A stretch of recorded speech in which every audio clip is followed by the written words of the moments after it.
What's up, my Canadian cousins? Welcome back to the channel. So this video that I'm posting right now is really unplanned. I had recorded a video the other day, which I am still in the process of editing. Today is March 20th, 2025. And I'll be posting that video in a day or so, but it was trying to inform you guys. I do watch a lot of Canadian news, and I know you're very much focused on Trump's policies toward Canada, and you are standing up to it and all of the machinations your government is going through in order to resist and retaliate in terms of this unwarranted trade war to tamp down the implicit, if not explicit, threats to Canadian sovereignty. And all of that is dominating your news cycles, and as it should be, because this is a very serious issue. And obviously, another big issue that's dominating your news cycles are you're going to have an election sooner or later, whether it's this spring or it's October, which is the latest it can be, if I'm not mistaken.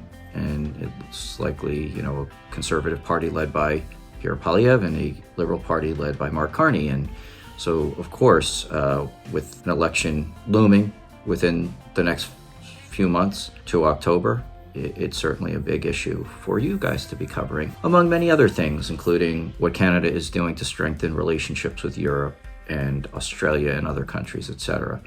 So amidst all that, you might not realize what Trump is doing to the United States from within in dismantling our government, dismantling our social safety net, destroying, slashing and burning just in the name of cutting the federal budget. So, Americans have been crazed and outraged over a lot of these things.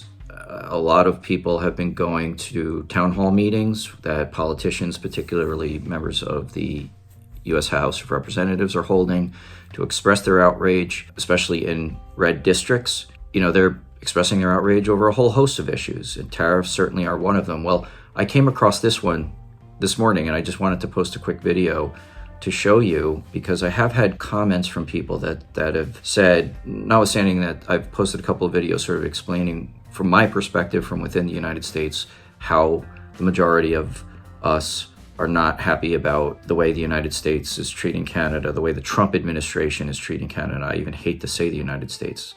The Trump administration is treating Canada, and what, Americans are feeling about it, what poll numbers say about its unpopularity and such. But I still get a comment here and there and say, well, where are the Americans that are speaking up for us? Where's the average everyday American? And I'm telling you, around the water cooler, a lot of people are expressing outrage.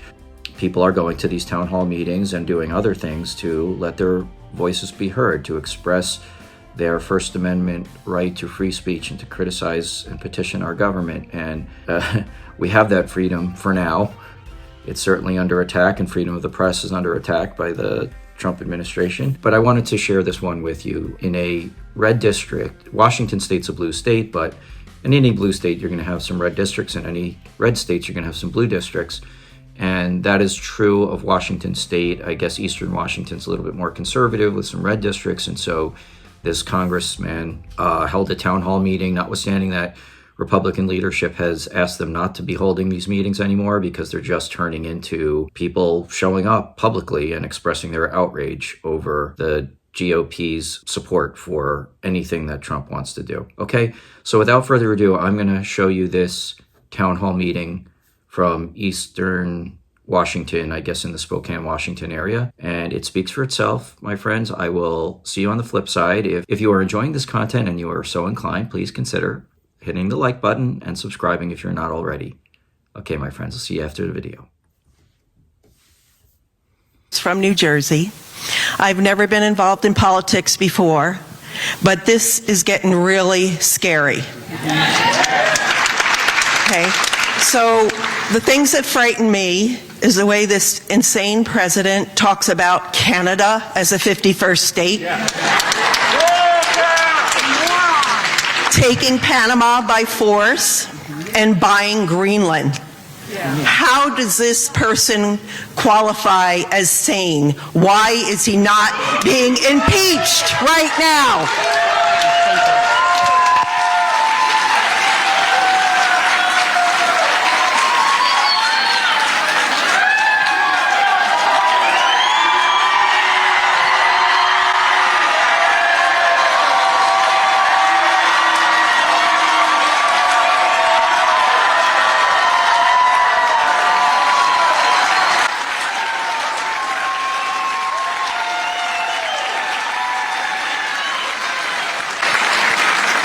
So, in short, I don't support us absorbing Canada.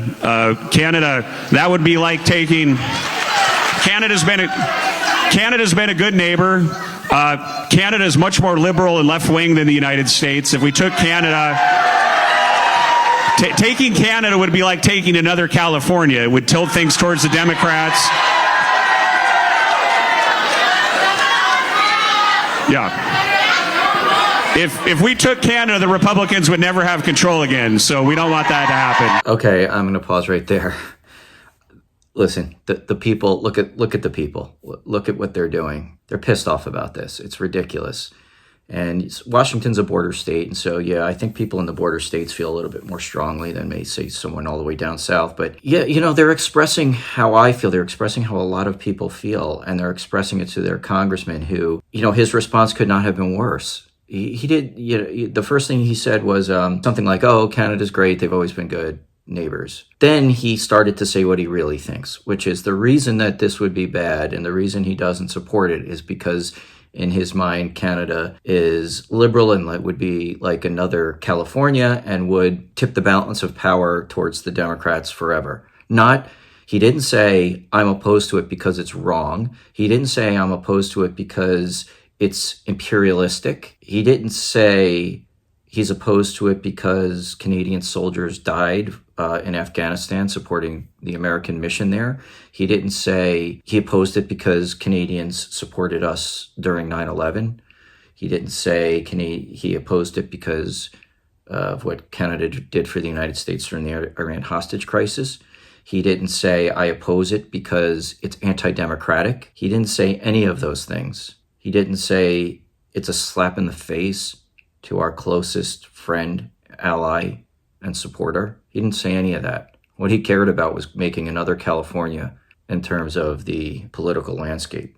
That also demonstrates a lack of understanding that there are conservatives all throughout Canada. Polling suggests even still that conservatives are slightly ahead in this race, this upcoming election. Notwithstanding any of that, yeah, I do believe that Canadian conservatism is different than what American conservatism has become, which I don't actually think is conservative. All that aside, the guy is purely Machiavellian. He's purely selfish in the way he's looking at this. So he doesn't oppose it at all. He just doesn't care. He is reflective of the problem among the Republican enablers of this reckless, imperialistic, dictatorial vision that Donald Trump has for the United States of America. So anyway, let's see if there's anything worth watching the rest of this video. I think we've already seen the people's reaction, and that's really kind of the point of what I want to show you.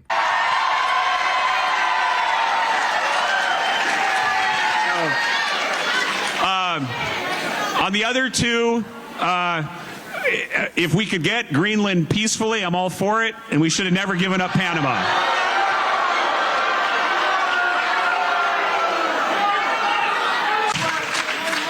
This is a question that comes from Barbara and can serve as our concluding question for the night regarding checks and balances between the different branches of government.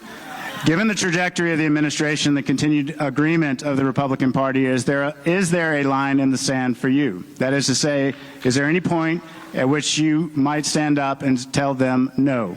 What is, in the interest of your people in Eastern Washington, what is your line in the sand? Well, in general, I swore an oath to the Constitution. It's very serious to me. I swore an oath to the Constitution before I went to Iraq. I swore an oath to the Constitution becoming a member of Congress. I would say that I understand this room is different than the rest of Eastern Washington, but you guys, you are. So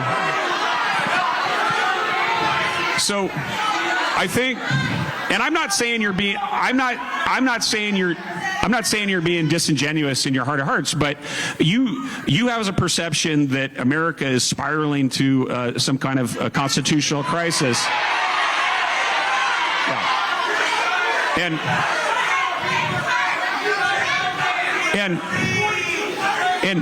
And by and large, while I would have some disagreements with President Trump on some things like tariffs and some other issues, by and large, what people of America see, what people of Eastern Washington see, is President Trump delivering on his promises. And so... All right, my friends, that's about enough of that. So anyway, the video spoke for itself, really. I don't need to comment any further. I'd just like to say that I thank you for your continued support, and stay strong, Canada. Keep those elbows up. Peace, my friends.